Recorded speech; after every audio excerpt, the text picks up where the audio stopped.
días a todos. Mi nombre es Verónica Bernal González. Yo soy médica general de la Universidad Pontificia Bolivariana y actualmente me desempeño como médica investigadora de la Unidad de Ensayos Clínicos de Sura.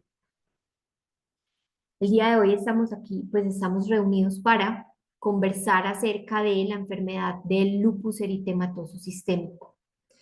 Pero antes de empezar a hablar sobre el lupus eritematoso sistémico, considero que es importante tocar algunos temas que nos van a ayudar a comprender un poco más la enfermedad.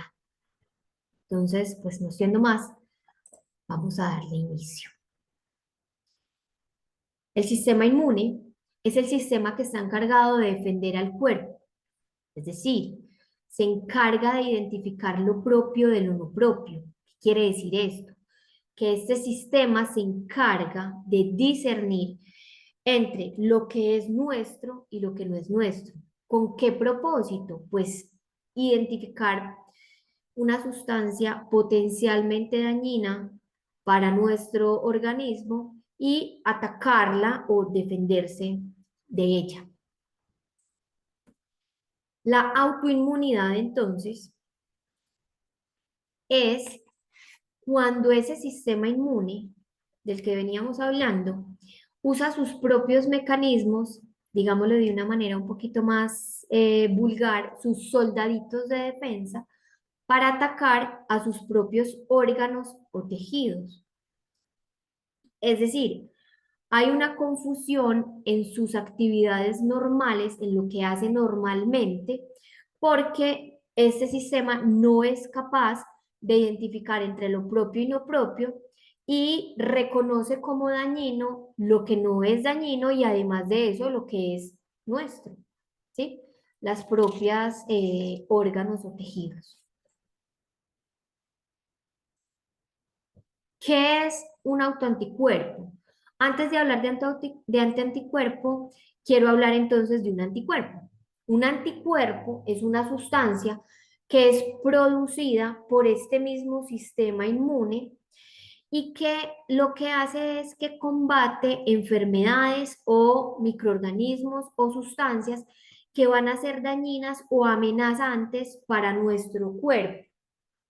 Ahora bien, ¿qué es un autoanticuerpo? Un autoanticuerpo es ese mismo anticuerpo, pero que en vez de atacar enfermedades, sustancias o microorganismos, ataca erróneamente al propio cuerpo, a los propios tejidos, a las propias células de nuestros organismos, de nuestro organismo, ¿sí?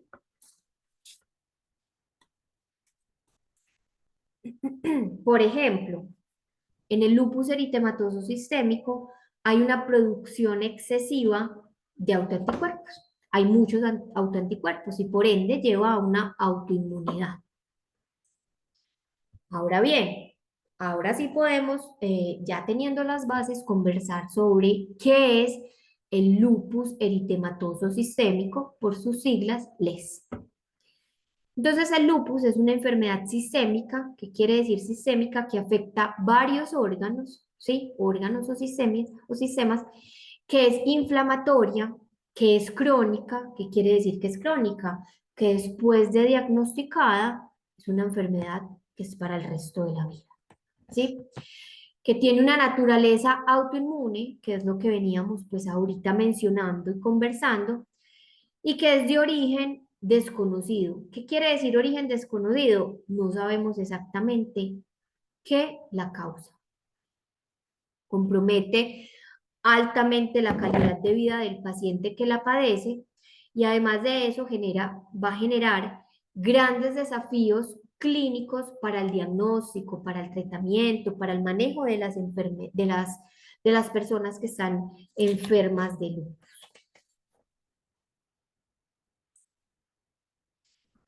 ¿Cómo se caracteriza o por qué está caracterizada esta enfermedad? Bueno, se caracteriza primero por una diversidad clínica, es decir, hay muchas formas de manifestarse, de expresarse. Además de eso, brotes o recaídas, agudizaciones, exacerbaciones. No sé si estén de pronto familiarizados con todas estas palabras, es decir, va a haber picos, montañas rusas, por llamarlo de alguna manera, va a haber momentos en que el paciente va a estar muy bien, ¿sí? Sin ninguna manifestación de la enfermedad y va a haber momentos también en que va a haber picos de agudización o brotes, recaídas de esta enfermedad. Además de eso, un curso impredecible. No tenemos como médicos en el momento la capacidad o la forma de identificar, de predecir cómo se va a comportar la enfermedad en un paciente determinado. Es decir, cada paciente es individual, un mundo aparte, a pesar de que tenga la misma enfermedad. Es imposible para nosotros ahora, como con lo que tenemos, saber cómo se va a comportar esa persona, esa enfermedad en esa persona. A pesar de que es una enfermedad de la cual desconocemos la causa, ¿sí? Sí sabemos que existen factores que van a interferir en el curso y en la evolución de la enfermedad, factores genéticos y factores ambientales que que interfieren en cómo esa enfermedad se va a expresar, en esa agresividad de la enfermedad o en ese órgano, o en ese órgano que va a ser afectado, ¿cierto? O el sistema que irá a ser afectado. ¿Cuáles son estos factores genéticos o ambientales? Entonces, el género, ser hombre o mujer, determina muchísimas cosas en esta enfermedad. La edad, si es un paciente que al momento del diagnóstico era más joven o estaba en una edad media o en una edad mucho más avanzada. Las hormonas, el tabaquismo, paciente que fuma o el paciente que no fuma, ¿sí? La exposición a radiación ultravioleta, la exposición a rayos del sol, ¿sí? Infecciones, medicamentos que se consuman o no.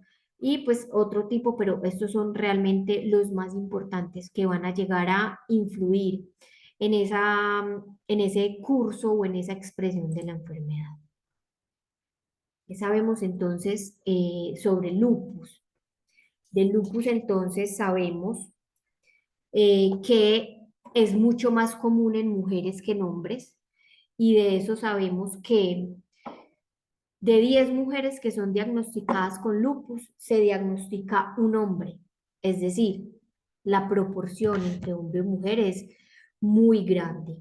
Es muy grande, es muy diferente. Sabemos entonces que es más común o más fácil encontrarla en pacientes de raza negra o pacientes latinos, ¿sí?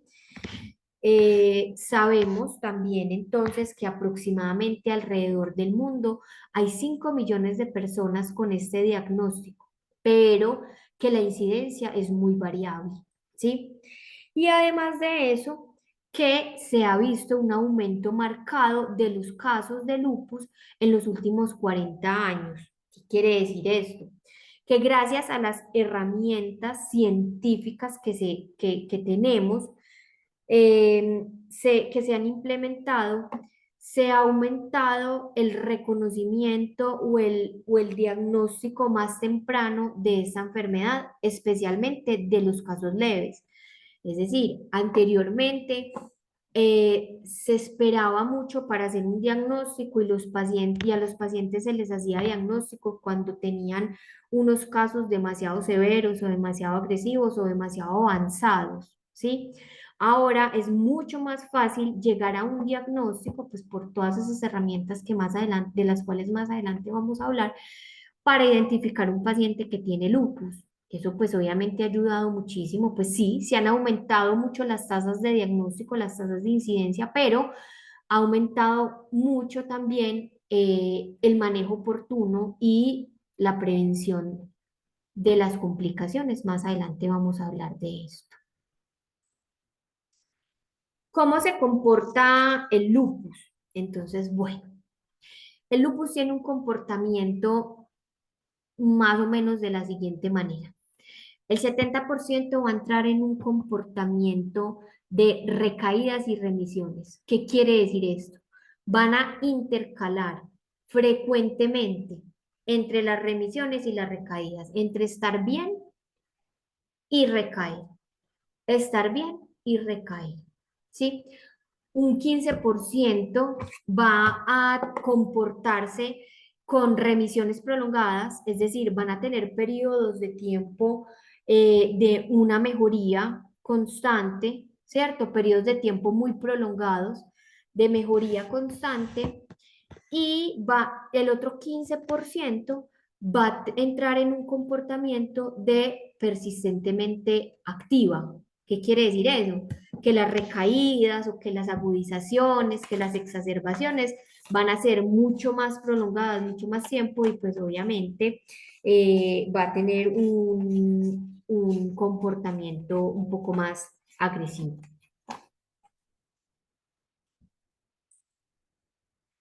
Con respecto a las manifestaciones clínicas, podemos entonces decir que es una enfermedad, ¿sí?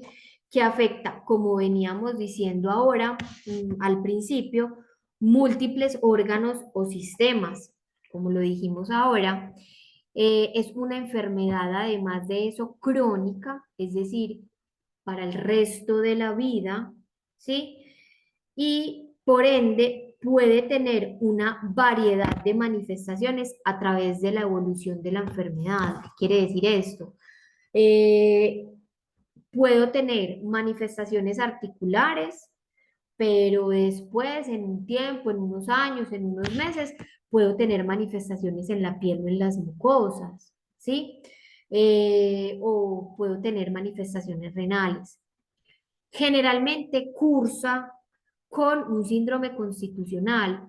El síndrome constitucional consiste en fiebre, pérdida de peso y astenia. ¿Qué es astenia? Astenia es esa sensación de debilidad o esa sensación de no poder hacer lo que se hacía antes, de no tener fuerzas para realizar las actividades cotidianas.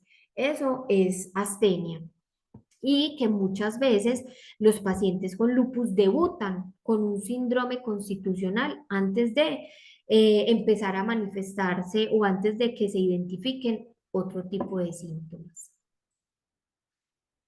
El lupus eritematoso puede afectar las articulaciones, lo más común, ¿cierto? La piel y las mucosas, el corazón, el riñón, el cerebro, los pulmones, entre otros tipos de órganos o sistemas. Por eso son pues como los más comunes, ¿sí? Podemos ver aquí pues entonces manifestaciones en las mucosas sería pues la boca, las conjuntivas, ¿sí?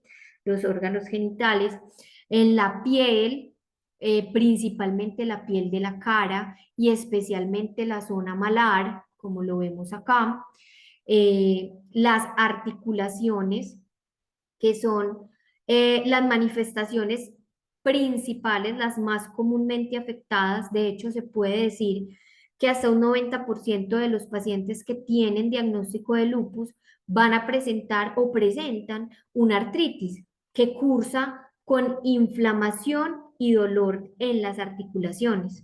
De estas articulaciones, las más afectadas en realidad van a ser las articulaciones interfalángicas proximales, que son las que están aquí en los artejos, especialmente las proximales, son las que están como en la mitad, ¿sí? Las más cerquitas de la palma de la mano. Luego le siguen las metacarpofalángicas que están aquí en la manito. Luego le siguen las muñecas, las rodillas, pero pues en orden de afectación, pero cualquier articulación del cuerpo puede verse comprometida por esta parte del lupus, ¿sí? Las manifestaciones renales pueden ir desde una afectación muy leve del riñón hasta una afectación grave y crónica del riñón, hasta llevar a una necesidad de reemplazo o diálisis, ¿sí? Las manifestaciones cerebrales que pueden ir desde simples dolores de cabeza o pasar por alteraciones en la conciencia, edemas cerebrales o llegar a convulsiones también. Manifestaciones pulmonares también que pueden verse o darse con inflamación de la pleura. La pleura es, para decirlo pues como vulgarmente, la bolsita que recubre los pulmones, la telita que va a recubrir los pulmones.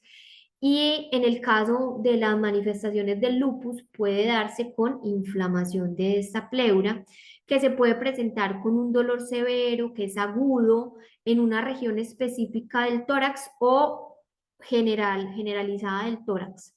Pero es un dolor pues obviamente agudo al cual hay que ponerle pues como mucho cuidado. Estos son pues como los órganos más afectados, más principalmente afectados en el lupus. Con respecto al diagnóstico, ¿cómo hacemos el diagnóstico de lupus? ¿Qué tenemos entonces para hacer el diagnóstico? Bueno, tenemos que hacer una combinación, ¿sí? Una mezcla entre la clínica y el laboratorio, los laboratorios. ¿Qué es la clínica? La clínica entonces va a ser todas las manifestaciones que el paciente nos cuente, valga la redundancia, nos manifieste, lo que nosotros encontramos además en el examen físico y lo vamos a combinar, lo vamos a sumar a los laboratorios, exámenes de sangre o imagenología o varios tipos de ayudas diagnósticas que nos van a ayudar a reforzar y a ayudar a, sí, a reforzar más ese diagnóstico. Existen unos criterios clasificatorios para identificar el lupus y se llaman los criterios EULAR-ACR de 2019, que lo que hacen es que este conjunto de cosas, ¿sí? Que es la clínica, el laboratorio, logre hacer un diagnóstico más rápido y más preciso de la enfermedad. Sin embargo, pues estos criterios lo que hacen más que diagnosticar es clasificar la enfermedad, ¿sí? Para que se cumplan estos criterios o para que yo pueda hablar de lupus, debo de tener una combinación de criterios o de cosas para poder llegar a un diagnóstico. Entre ellos está los ANAS con una dilución de 1 en 80. Además de eso, por lo menos un criterio clínico, ya hablamos pues que la clínica es lo que encontramos en el paciente o lo que el paciente nos refiere. Y además de eso, que en la tabla de puntuación tengamos una puntuación mayor a 10 o igual a 10. Esta es entonces la escala, los criterios clasificatorios, ¿sí? Cada uno de los ítems tiene una puntuación diferente, tiene un valor diferente y según lo que el paciente tenga, exprese o encontremos en los resultados, pues vamos a darle un valor a ese ítem y según vamos a hacer la sumatoria para poderlo clasificar en lupus eritematoso sistémico con una puntuación de 10 o mayor de 10. ¿Sí? Cada vez, obviamente, se han afinado más estos criterios. La última vez que se habló de afinar o que se habló de hacer más específico, más clara esta puntuación, pues fue en el 2019 y por ende recibe pues este nombre, ¿sí? Se reúnen un comité de científicos, de expertos en la materia y llegan a la conclusión de que esos son los criterios y esos deben ser los valores que se le debe dar a cada ítem para poder hacer más fácil una clasificación de esta enfermedad. Ahora hablamos entonces de los ANAS. Yo sé que obviamente hay muchos que están familiarizados con esta palabra, pero pues me parece muy importante hablar un poquito de ellos. Los ANAS son los anticuerpos antinucleares y de eso dependen pues sus cifras. Y cuando están positivos nos dan un criterio que define una autoinmunidad.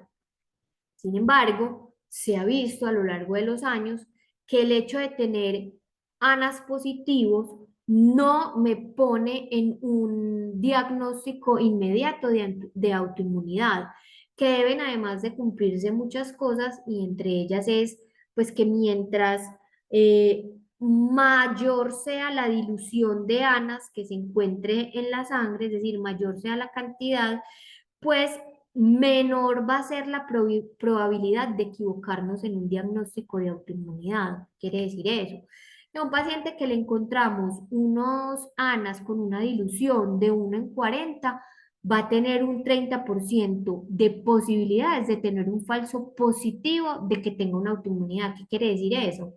Hay pacientes que están sanos, que no tienen absolutamente nada de autoinmunidad, pero que les hace un examen por X o Y motivo y la dilución de ANAS que sale es 1 en 40, pero este paciente no tiene, no es criterio o no es inmediato decir que cuenta con esta condición, ¿sí?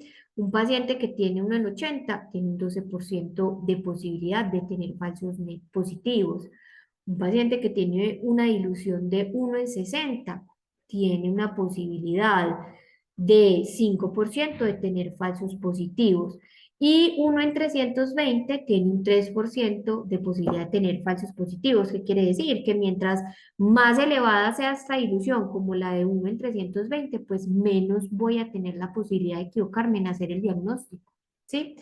Recuerden de todas maneras que a pesar de tener una dilución elevada o no para yo hacer un diagnóstico de lupus, tengo que tener además de eso los criterios que dijimos ahorita, que era por lo menos un criterio clínico, es decir, alguna manifestación de las que ahorita se mencionaron, y una puntuación en los criterios y mayor o igual a 10, ¿cierto?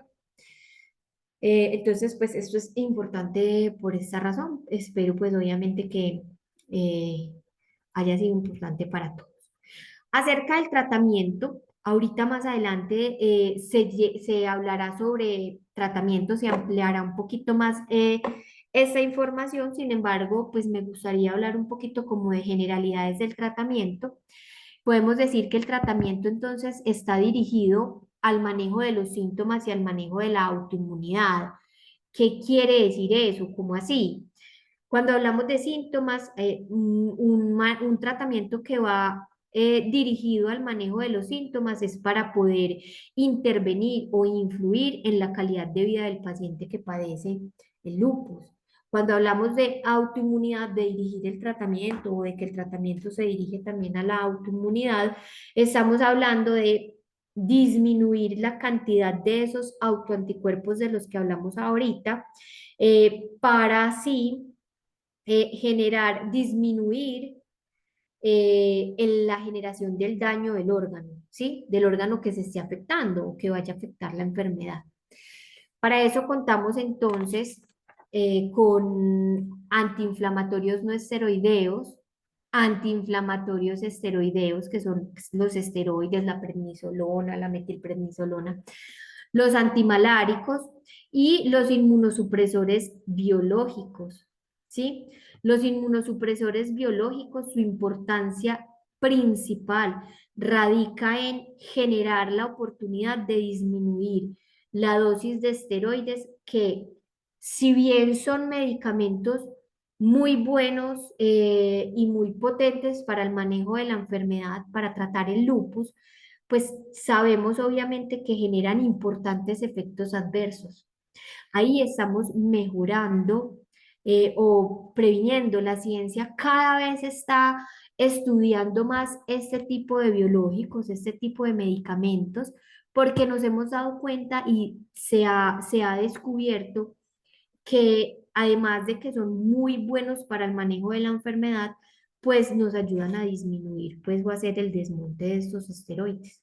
Entonces, pues la ciencia realmente se está dirigiendo mucho a la investigación de estos medicamentos para poder eh, implementar nuevas terapias en los pacientes con lupus. Siempre todo obviamente dirigido a lo mejor para el paciente, lo que siempre sea mejor para el paciente. Con esto, pues obviamente terminamos. Les doy muchas gracias, pues obviamente por toda la atención prestada. Espero obviamente que haya sido de todo su agrado y que además de eso haya sido una charla, un tema fácil de comprender. Más adelante se responderán entonces las preguntas y nos vemos entonces en un rato. Muchísimas gracias.